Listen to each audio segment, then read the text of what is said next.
সংবাদ সবাইকে স্বাগত জানাচ্ছি। আমি ফিরোজ তোহা। শুরুতে সংবাদ শিরোনাম জানিয়ে দিব সর্বশেষ গুরুত্বপূর্ণ আপডেট। বাংলা সংবাদ শুরুতেই জানিয়ে দিব কোটা নিয়ে হাইকোর্টের পূর্ণাঙ্গ রায় প্রকাশ। কোটা নিয়ে হাইকোর্টের পূর্ণাঙ্গ রায়ে যা যা থাকছে এ বিষয়ে গুরুত্বপূর্ণ সংবাদ থাকবে। বন্ধুরা, সম্পূর্ণ সংবাদটি জানতে ভিডিওটি না টেনে দেখতে থাকুন। এদিকে চতুর্মুখী রোডমার্চ দিয়ে যুগপথ শুরুর প্রস্তাব দিয়েছে বিএনপি। মিত্রদের সঙ্গে জরুরি বৈঠক। জানিয়ে দিব মেডিকেল বোর্ডের সার্বক্ষণিক পর্যবেক্ষণে বিএনপির চেয়ারপারসন বেগম খালেদা জিয়া। এদিকে কোটা আন্দোলন সরকার বিরোধী রূপ দেওয়ার পায়তারা চলছে অভিযোগ করলেন আওয়ামী লীগের সাধারণ সম্পাদক এবং সড়ক পরিবহন ও সেতুমন্ত্রী ওবায়দুল কাদের। জানিয়ে দিব যুবলীগ নেতাকে কুপিয়ে হত্যা। চট্টগ্রামের আনোয়ারা উপজেলায় মোহাম্মদ জালাল ৩৮ নামে এক স্থানীয় এক যুবলীগ নেতাকে কুপিয়ে হত্যা করেছে প্রতিপক্ষরা। আজ উপজেলার বারখাইন ইউনিয়নের শোলকাটা এলাকায় মনুমিয়া দিঘির সামনে ভোর ৬টায় এ হত্যাকাণ্ডের ঘটনা ঘটে।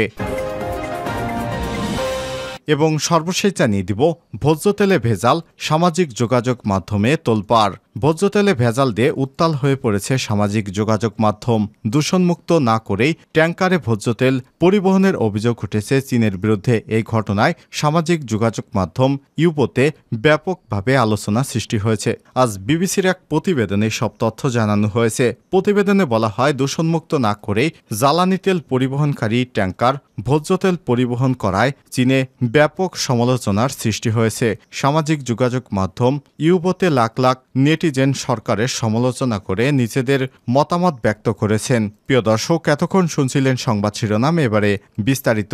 তবে তার আগে বন্ধুরা, আপনি কোন স্থান থেকে আমাদের সংবাদটি দেখছেন কমেন্ট করে জানিয়ে দিন। আর বন্ধুরা, এই ভিডিওটিতে একটি লাইক দিয়ে চ্যানেলে নতুন হয়ে থাকলে চ্যানেলটি সাবস্ক্রাইব করে রাখুন, যাতে করে আমাদের লেটেস্ট আপডেট সংবাদগুলো সবার আগে আপনার কাছে পৌঁছে যায়। এবারে বিস্তারিত।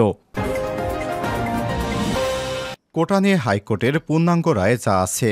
প্রথম ও দ্বিতীয় শ্রেণীর সরকারি চাকরিতে মুক্তিযোদ্ধা কোটাসহ কোটা পদ্ধতি বাতিলের পরিপত্র অবৈধ ঘোষণা করে পূর্ণাঙ্গ রায় প্রকাশ করেছে হাইকোর্ট। রোববার ১৪ জুলাই বিচারপতি কে এম কামরুল কাদের এবং বিচারপতি খিজির হায়াতের হাইকোর্ট বেঞ্চ ২৭ পৃষ্ঠার পূর্ণাঙ্গ রায় প্রকাশ করে। হাইকোর্টের রায় বলা হয়েছে, ২০১২ সালে করা এক রিটের পরিপ্রেক্ষিতে হাইকোর্টের দেয়া রায় ও আদেশ ২০১৩ সালের লিভ টু আপিলের পরিপ্রেক্ষিতে আপিল বিভাগে তা বহাল এবং সংশোধিত আদেশ এবং ২০১১ সালের ১৬ জানুয়ারি অফিস আদেশ মুক্তিযোদ্ধা সন্তান এবং নাতি নাতনির কোটা আলোকে মুক্তিযোদ্ধা সন্তান বা নাতি নাতনিদের জন্য কোটা পুনর্বহাল করতে সরকারকে নির্দেশ দেওয়া হল। একই সঙ্গে জেলা নারী প্রতিবন্ধী ব্যক্তি, উপজাতি, ক্ষুদ্র জাতিগোষ্ঠীদের জন্য কোটা সহ যদি অন্যান্য বিষয় থাকে কোটা বজায় রাখতে নির্দেশ দেওয়া হল। এ বিষয়ে যত দ্রুত সম্ভব আদেশ পাওয়ার ৩ মাসের মধ্যে পরিপত্র জারি করতে নির্দেশ দেওয়া হলো। রায়ে বলা হয়েছে, সরকার চাইলে কোটা পরিবর্তন করতে পারবে, আর কোটায় কাউকে না পাওয়া গেলে বা পদ ফাঁকা থাকলে তা সাধারণ মেধা তালিকা থেকে পূরণ করা যাবে। এতে সরকারের স্বাধীনতা রয়েছে। রায় প্রকাশের পর সংশ্লিষ্ট বেঞ্চের deputy attorney general Sheikh Mohammad Saifuzzaman জানান, গত বুধবার ১০ জুলাই আপিল বিভাগ কোটার বিষয়ে স্থির অবস্থা বজায় রাখতে আদেশ দিয়েছে। আগামী ৭ আগস্ট শুনানির দিন রেখেছে আপিল বিভাগ। ফলে আপাতত হাইকোর্টের রায় কার্যকর করা হবে না। প্রসঙ্গত, কোটা বাতিল করে সরকারের পরিপত্রের বৈধতা চ্যালেঞ্জ করে ২০২১ সালে রিট করেন বীর মুক্তিযোদ্ধা সন্তান ওয়াহিদুল ইসলাম সহ ৭ জন। রিটের প্রাথমিক শুনানি নিয়ে ২০২১ সালের ৬ ডিসেম্বর রুল দেন হাইকোর্ট। চূড়ান্ত শুনানি শেষে গত ৫ জুন রুল অ্যাবসলিউট যথাযথ ঘোষণা করে রায় দেয় হাইকোর্ট। পরে হাইকোর্টের রায় স্থগিত চেয়ে রাষ্ট্রপক্ষের করা আবেদনে চেম্বার আদালত হয়ে আপিল বিভাগের পূর্ণাঙ্গ বেঞ্চে শুনানির জন্য ওঠে ৪ জুলাই। রিট আবেদনকারীদের পক্ষে সময় চেয়ে আর্জি জানালে সেদিন আপিল বিভাগ শুনানি পিছিয়ে দেয়। পাশাপাশি রাষ্ট্রপক্ষকে নিয়মিত লিভ টু আপিলের অনুমতি চেয়ে আবেদন করতে বলা হয়। এ অবস্থায় কোটা পুনর্বহাল সংক্রান্ত হাইকোর্টের রায় স্থগিত চেয়ে গত মঙ্গলবার আবেদন করেন দুই শিক্ষার্থী এবং রাষ্ট্রপক্ষের করা আবেদন শুনানির জন্য বুধবার ১০ জুলাই আপিল বিভাগে ওঠে। শুনানি শেষে সরকারি চাকরিতে নিয়োগ কোটার বিষয়ে পক্ষগুলোকে স্থির অবস্থা বজায় রাখতে আদেশ দেয় দেয় আপিল বিভাগ। কিছু পর্যবেক্ষণ নির্দেশনা সহ এ আদেশ দেয়া হয়। স্থির অবস্থা 4 সপ্তাহের জন্য উল্লেখ করে আপিল বিভাগ আগামী 7 আগস্ট পরবর্তী দিন ধার্য করেছেন। এদিকে কোটা সংস্কারের দাবিতে রাষ্ট্রপতি বরাবর স্মারকলিপি জমা দিয়েছে আন্দোলনরত শিক্ষার্থীদের 12 সদস্যের প্রতিনিধি দল। এর আগে কোটা সংস্কার আন্দোলনের 12 সদস্যের প্রতিনিধি দলটি বঙ্গভবনে যায়। দুপুর 2টা 40 মিনিটের দিকে প্রতিনিধি দলটি বঙ্গভবনে প্রবেশ করে। প্রতিনিধি দলের থাকা ঢাকা বিশ্ববিদ্যালয়ের শিক্ষার্থীরা হলেন আরিফ সোহেল, শারজিস আলম, নাহিদ ইসলাম, আব্দুল হান্নান মাসুদ, আসিফ মাহমুদ, রাশেদুল ইসলাম রিফাত, আব্দুল কাদের মোহাম্মদ মাহিন এবং হাসিব আল ইসলাম। এছাড়াও ছিলেন জগন্নাথ বিশ্ববিদ্যালয় এবং ইডেন কলেজের 2 নারী প্রতিনিধি সুমাইয়া জাহান এবং মেহেরুন্নেসা রয়েছেন। চতুর্মুখী রোডমার্চ দিয়ে যুগপথ শুরুর প্রস্তাব দিয়েছে বিএনপি। মিত্রদের সঙ্গে জরুরি বৈঠক।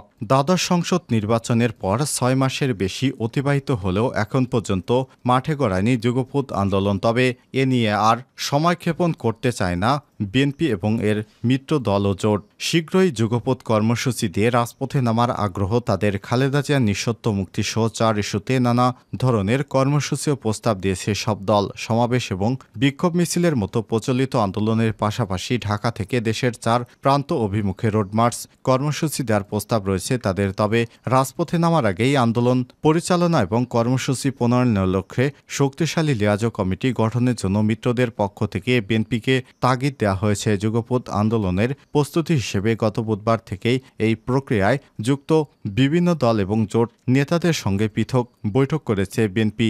সেখানেই পরবর্তী আন্দোলন সম্পর্কে সব প্রস্তাব উঠে এসেছে বলে সংশ্লিষ্ট সূত্র থেকে জানা গেছে। সূত্র জানায়, দেশের ছাত্র শিক্ষকদের চলমান আন্দোলনের বাস্তবতায় এবার রাজপথে জোরালো আন্দোলন গড়ে তোলার সিদ্ধান্ত নিয়েছে বিএনপির। এই ধাপে মিত্রদের পাশে চায় দলটি।